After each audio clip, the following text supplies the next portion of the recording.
So I had, I'll just say it this way. After 9/11, I experienced what a lot of people, I think, experience, which is the questioning of their faith. And I was raised Catholic, went to a Catholic grade school and then a public high school. And I'd say, we went to church every week and did that thing. But after 9/11, it just sent my world into a tizzy a little bit. And so I started to explore, or questioning everything. And I actually got really far. And I would say I'm still at this point, which was I regard myself as almost an atheist. And I also would back that up with the fact that I'm barely a believer. And the reason I'm almost at a holding point. And it's because as I started to unpack all the religious, stuff that I learned, it was so easy to shoot most of the stuff down. Evolution, I totally buy into that. I totally buy into Big Bang. I totally buy into almost all scientific, theories, at least the ones that are, consensus driven. So what's the last holdout? Yeah, well, that's what I want to talk about. So I finally got to the point, and I was looking over the what I call the chasm to atheism, and at first I thought it was going to be just a small jump, but it ended up becoming a big chasm. And here's where I came. The question I asked that I couldn't, in terms of probability, say with confidence was: is there a purpose to the universe? And so that I whittled all this down to a point where I said, okay, in order to and this may be, I may already be an atheist, by the way. I was going to say, did you come up with a purpose for the universe? I was going to ask also, what do you think atheism is? Because it's just, I'm not convinced there's a God. Well, that's the first, and maybe it's because I've been brainwashed into thinking what atheism was or wasn't. But I heard that for the first time on your show, the definition that says that atheism is, or people that are not convinced there's a God. Right. And what I always had the definition of atheism to be is people are convinced there is no God. Right. Which is a very different thing. It is different. It's a subset, and it may be the case. It gets labeled a lot of different things, but we don't have to go through all the labels. If you believe in a God, you're a theist. And if you don't believe in a God, you're an atheist. Or a non-theist. I don't even care about the label so much as what it is that... So it's this issue of purpose. Now, a good friend of mine named Chris Johnson did a big coffee table book. I think it's still at theatheistbook.com. And it was... A Better Life. A Better Life. It's like 100 atheists giving their thoughts on joy and meaning and purpose in a world without God. And there you get to hear from real people discussing their view on this issue of meaning and purpose. As far as I can tell, there's no intrinsic purpose in the universe. There's no reason to think that the universe was created or has an intent or has any goal or purpose for your life. And that really terrifies some people. No, it doesn't. And it doesn't terrify me. And further, I don't think it's obvious that there's no purpose. And the reason why, and I'll say this kind of definitively, and then we can discuss it in more detail. Well, you just you just said what's that? You just said that you don't think it's obvious there's no purpose. And my point wasn't there's no purpose. My point was I don't see any reason to think there is a purpose. So we're with the same thing with regard to a God as we are with a purpose. Purpose would need to be demonstrated. I would say there is no greater than a 50% chance that the universe has a purpose than if it doesn't. Okay, so I don't know how you're doing math or why you're doing math. The point is, if there is a purpose to the universe, that's something that would have to be demonstrated, and the time to believe there's a purpose is after it's been demonstrated. Exactly, and that's exactly my point. So, and again, I'm struggling with this. I think these are concepts. I'm not going to beat you up over the language. I'm just trying to make sure we're clear. I understand. Well, so let me give you. I'm completely in alignment with you, and I got to this point. Welcome to atheism. The point what you just said. Well, but here's the thing, though. Here's where I'm still stumbling. and this is a really simple and probably silly analogy, but, with regard to purpose, I was deep in thought, and I was watching a bird, as silly as that sounds, pick up sticks. And I thought, I know why that bird is. It's not because he loves sticks. He's not collecting sticks and putting them in a scrapbook. The bird is actually building a nest. Now, so to me, and you said it exactly, a purpose cannot be known until it is revealed. And so there is just as much evidence to me that the universe is working towards a purpose than there is it's meaningless and not going anywhere. Because there's time. I don't understand that. Well, did you hear do you understand what I'm saying about the bird instance, where if you look at a bird, a bird can have purposeful action, and that tells me nothing about whether there's some intrinsic purpose to the universe. Nothing. Exactly. Well, no. My analogy is this. I'm not saying that the bird proves there's a purpose to the universe. What I'm saying is the universe could be in the same as we are today, as we exist today. We don't see a purpose, right? It's not obvious to us, but maybe there is an end game for which we have no clue about that will materialize in the future. So, sure. So the time to believe there's a purpose is after it's actually materialized. But the thing is, I could never say there's just as much evidence for something as against it when I don't see any evidence for it. I see no evidence for this notion that the universe has some intrinsic purpose. Because what about evolution? Evolution doesn't have a purpose. Evolution. How do you know that? Evolution because evolution is a change in allele frequencies over time. Evolution is random mutations that are impacted by natural selection, the forces around this. Evolution isn't moving towards a goal. This is all definitional within evolution. Evolution is not moving towards a goal, which means there's no purpose. I don't see that's where I'm sitting there thinking, how can you? Because we aren't to the end game necessarily of evolution. You're assuming there is an end game. That you don't get to assume there is an end game, because that, by definition, is assuming that there's a goal or purpose. Well, my point is that if we argued about probabilities, or let's just say, probability is the best word, whether or not there is a purpose or isn't. Okay. I think I could argue based on, and I think I view, and this is probably just a worldview perspective, is that when I look at evolution, I think it's going somewhere. Okay, that's now. First of all, that's false. Second of all, that's an opinion, not an argument for something. Well, right. I'm not a scientist. Right? Clearly. No, and I don't mean that derogatorily. I mean, we're talking about. Well, this. I think this is. I'm not a scientist either. The problem. Yeah, and I think this is the problem with what I'm having with a lot of. What do you think the purpose of evolution is? I think. I don't know. Well, okay. This is the thing. This is the thing. You're saying you are convinced that evolution is moving towards a goal. Why? No, I'm not convinced. I swear you just. No. I said there's a 50% chance that evolution is moving toward a goal, and there's another 50%. So it's a flip of the coin. Now earlier you said that there was either evidence with regard to the universe having a purpose. I thought just a couple minutes ago you said you were convinced that evolution had a purpose, which is why I said that was an opinion. I'm pretty sure that you did, but I'm pretty sure that you did. We can always rewind and check. I didn't mean it. But let's just toss it out. I didn't mean it. So you think let me clarify. You think there's a 50% chance that evolution has a purpose. I don't know why you're putting a number on it. That's correct. But what I'm asking over and over again is, what do you think the purpose is, and why do you think there's a purpose? I don't know. I don't know what the purpose is. All I know is there could be a purpose. Then I apologize, but I'm not interested in opinions where people are going to spout numbers and say, this is what I'm convinced of, and when I ask them why they're convinced, they say, I don't know. There's no discussion there. Well, yeah, and I understand exactly what you're saying.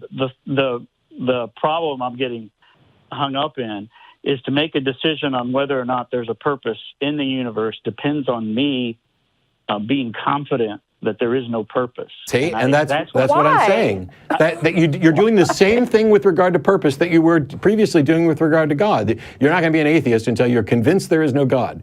The point is, you should not believe that there's a purpose until it has been demonstrated there is. You should not be sitting in a position. You should. What if we are? What if we're not? There's no reason to believe that we are, is the that's my point. So the point is, you should not believe. If I have absolutely no reason to believe that something is the case, why would I say that it has a 50% chance of being the case? The only reason that we don't know everything. Okay, but that doesn't make it just as plausible as not being the case when there is zero evidence that it is the case. Well, so it's like saying that there's a 50% atheism.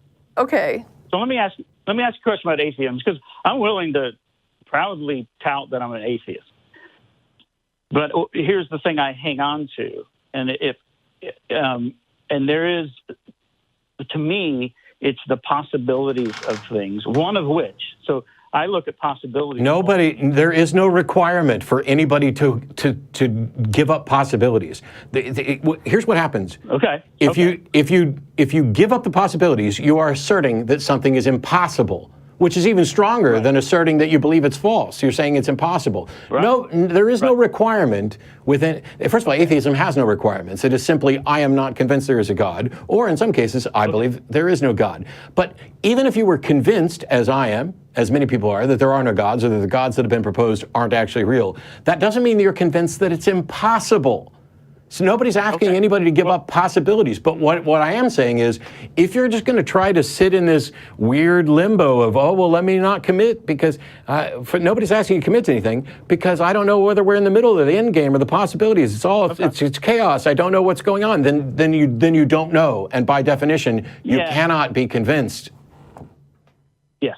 So I think the thing I achieved clarity is this definition that I was not familiar with, which was atheism is being not convinced there is a God, which counters to what I've heard by theists, from my theist friends, that atheism is being convinced that there is no God. Yeah, imagine that. Hearing you say, right? Well, yeah. And so it's because from the theist perspective, it needs to be portrayed as you need to make a choice. You either choose, for example, Jesus in life, or you choose the devil in destruction.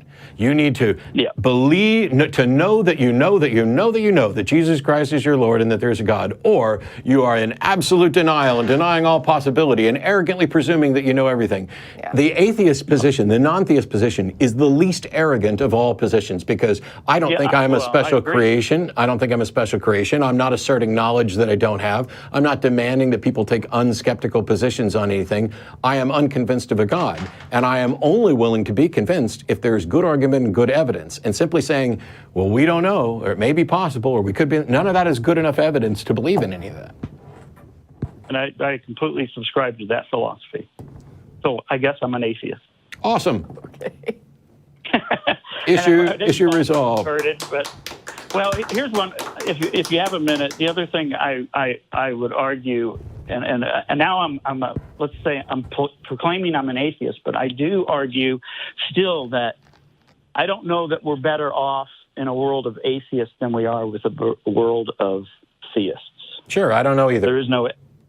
Okay. And so, if you think that can be, I am convinced though that we would be better off in a world full of secular humanists than we are with a world full of people with competing religious ideas that are conflicting and anti-human. Yeah, I don't know. I think it might be a zero-sum game, is what I think, because I participate in and see, and I don't know if I don't know what your exposure is to all the beautiful things that theists do. Now, the argument is, well, wouldn't secular humanists do the same thing? Well, they do the same things. Well, but here's my problem with that statement: is there's more evidence that theists do more of those things. No. I mean, this is the problem. This is the problem. This is lying with statistics. The fact that there are more religious people, the fact that there are more religious people who have had a preferential privileged status in the West, in particular, for a longer period of time, the fact that people have been motivated to do things by their church organizations and things like that is irrelevant. You can't, it's like saying Donald Trump has more money than me. There's evidence that Donald Trump has more money than me. Well, he started with more money than me. Okay? You can't assume someone's value and contribution just based on the raw dollar amount. Well, if in fact Trump has not made nearly as much money as he thought, or not increased at a rate that I have, then I'm a better earner. Like if we go to a country where most people are secular, most people who donate to charities and do good works are going to be secular. I mean, that's not even really an argument, it's just an observation. Yeah, it's the fact there are more religious people, so you can't go by the raw number. And yes, I understand just that like even if there are more theists in prison, right? Yeah, like, even if you go to percentages, though, you can say, religious people per capita donate more or do more or whatever. You still have to take into consideration that until very, very recently, there weren't opportunities for secular humanist charities to even have an audience to reach out to. It's such a small pool, and they don't have this. We don't enjoy the same tax-free status that religions do. We have to apply for nonprofit status as a educational organization or as a library. We don't just get a de facto this. We're also not coming on and passing the plate and telling people that if they give us money, they'll get rich or we'll donate to poor. What percentage of the money that goes to charitable efforts within churches actually gets to the recipients? You don't know, because churches have the privileged position of not having to open their books to the public. Is it 1 penny out of your dollar that actually gets to the needy, or is it 99? You don't know. Yeah, I guess I'm seeing it from a pure mission. I've gone on mission trips, and I've done so. I'm definitely speaking from my own experience. Sure, I've seen it from both sides. I went on mission trips. Yeah. Well, it reminds me of Rebecca Fitsum. Like, that's what I think of right away. Yeah. So there was a woman in the atheist community who her house was destroyed by, I think it was a tornado, and Wolf Blitzer was on site doing reporting, and he went to interview her and asked her, don't you just thank God that you and your family got out alive when you look at this stack of toothpicks behind you that was your house? And she was just like, yeah, no, I really just kind of am glad that we're okay. And he's like, he goes, but don't you just thank God? And she goes, I'm an atheist. She goes, I'm an atheist. Not even close. Well, wait a minute, you didn't let me finish. She says, I'm an atheist. Okay. Now, what Rebecca went on to do is she has started a first responder group, a secular first responder group that goes to emergency areas and offers emergency services, kind of like the Red Cross, except it's all secular. So this was a woman who herself went through this situation, saw how there's all this assumption and there's all these religious groups doing these situations. And doing it wrong. Yeah, she's like, where is the secular community here? And so she stepped up and she inserted the secular community, and she created an organization that is now active in this. And there's atheists helping the homeless and humanists at work here in Austin all the time doing stuff. I'm sure there is. I'm sure I'm not here to argue that there are some atheists that are doing things. There are some Christians who are doing things. That's not the point. Right. I know. So here's my right. I'm dealing with the fact that I believe it might be a zero-sum game in that either way you are going to end up with bad people and good people. Of course. And religion does not create more bad people than good people. I disagree with that. I disagree with that too. Yeah, I disagree. And there's a famous quote from Weinberg that says, without religion, good people would do good things and bad people would do bad things, but it takes something like religion to convince good people to do bad things. Yeah, my religion tried very hard to get me to adopt all kinds of heinous views and beliefs about people and prejudices, and there are people who adopt those things and who go out and promote those things even though they think, I don't think this is right, but God knows better than I do, so I go ahead and just say gay people, shouldn't be allowed to get married because that's what my church says. Hang on, no. Hang on. Okay, yeah. When a kid comes to us and says that when he told his parents he was an atheist, they kicked him out of the house and we have to find him a new house, do you think there's any strong likelihood that those parents would have kicked that kid out of their house if it weren't for the religious instruction they believed? Do you guys realize how rare that is?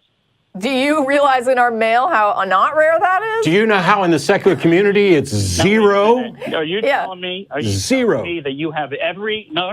Listen. Are you telling me you have every case of every a religious person that kicked their kids out because they said they were atheists, and you can compare that to all the parents that embraced that, and what you're hearing? Wait, you were asking about whether we believed religion could get people to do bad things, and Matt is giving you an example. Oh, no, I agree it does. That is religion motivating a parent to do something a parent should never do just because of what their child thinks. What I'm saying is there's more positive. It doesn't matter. This is lying with statistics again. You can't go to the more. No. You have to do a comparison. That's what. No, fucking no. What in secular humanism could ever encourage people to do bad things? I don't know secular humanism. Then you should look. But because I find that there's nothing within secular humanism that can encourage people to do bad things, and yet I have yet to see a single religion that doesn't include encouragement for people to do bad things. Not one.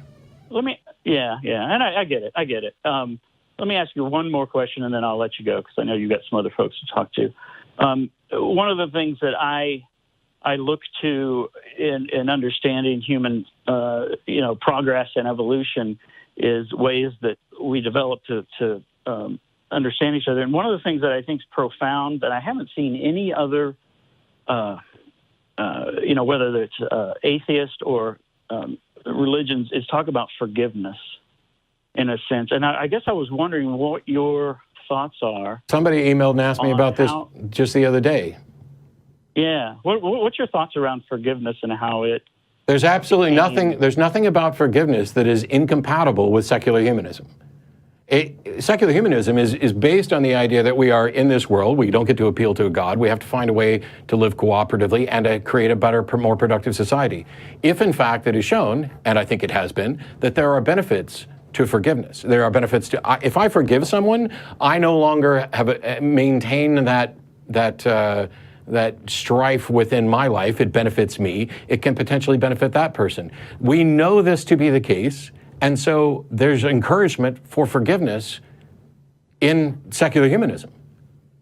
Yeah. Well, how about on a more extreme scale of forgiveness? What about on an extreme scale? I didn't even give a scale. Right. I just said that I said I'm fine with forgiveness, and so is secular humanism. And then you want to say, what about on an extreme scale? My question was more about how it came about. How what came about? I'll tell you exactly how forgiveness comes about. I forgive you. Yeah. That's it. That makes no sense. Because what is forgiveness? That is, when I say that I forgive you, that means I am no longer going to hold your action against you, and I'm not going to bottle up in me to where it affects my life. That's what forgiveness is. A pragmatic action in a social group. If we all decided that every time, revenge is a very detrimental action in a social group. There are small social groups where there are actually like family revenge cycles going on where they kill almost every member of every family. Revenge is not a good idea, and forgiveness is kind of a requirement if you're going to have a social group. Otherwise, eventually everyone's going to leave because you're going to have a problem with someone and not forgive them and then not cooperate with them, and everyone walks away. So you have... What about murder? How about murder? Oh, my gosh. What difference does it make?